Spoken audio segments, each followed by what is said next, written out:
Well, it's been 50 years since the end of the Vietnam War. Now, on the morning of April 30th, 1975, as North Vietnamese and Viet Cong troops drew closer, helicopters landed on the roof of the U.S. Embassy in Saigon. In what became the biggest helicopter evacuation in history, Operation Frequent Wind carried more than 1,000 Americans to safety. More than 5,000 Vietnamese people and other foreigners were also flown away, boarding U.S. carriers in the South China Sea.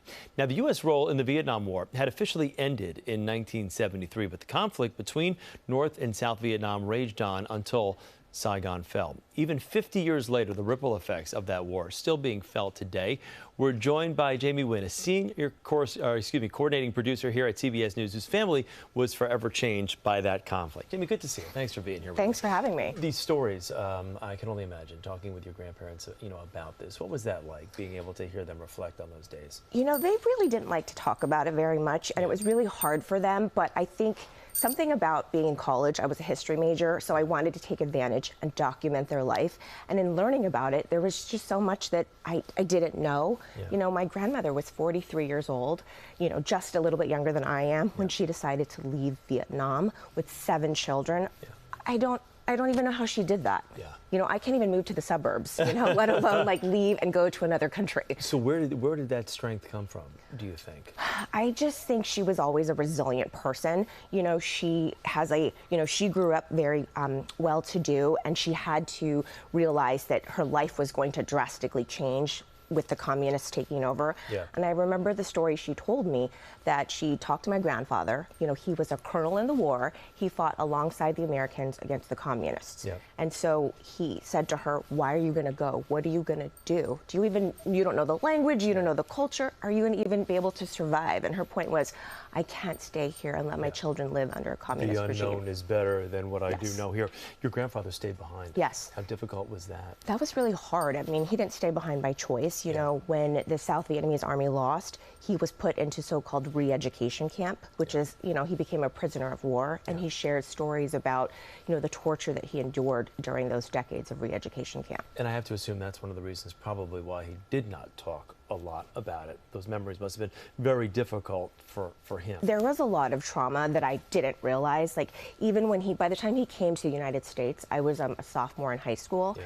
And he didn't like being in crowds. Like, sometimes I would see him, hearing noises, and it would pause him. Yeah. So I think those things, they haunt you and they don't ever disappear. Yeah.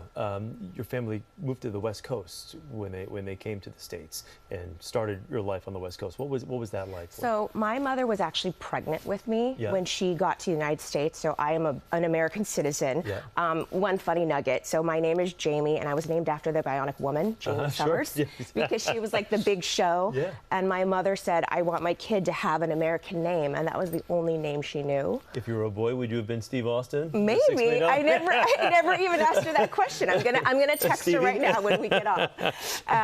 But it's very interesting hearing about the upbringing. I mean, I was basically had all these playmates because my aunts and uncles had no other toys, so I got a lot of attention.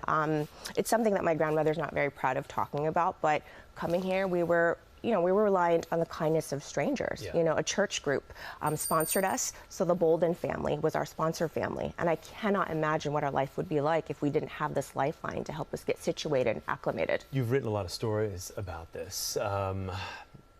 The inspiration behind that, is it, I guess, has it been therapeutic for you to see how strong your family roots are, and how strong your grandparents have been, and your mother? Everyone. I mean, I think I want to document because I want the next generation to know what happened. Yeah. I have a 13-year-old, and she's not dealing with half the things that I dealt with growing up, so I want her to understand that, to know all the sacrifices that were made for us to have this life and live the American dream here in New York City. Biggest learning lesson for you as you've been able to reflect on and have all this information and write these stories? I think we need to know where we were, where we've come from, to know where we are. And I'm trying to be like, I'm at a loss for words, but we have to make that connection, and I wonder, in this moment in time, would we still be welcoming people the same way that my family was welcomed 50 years ago into this country? That's great. It's a great thought about it. Jamie, thank you so much. Really good to see you.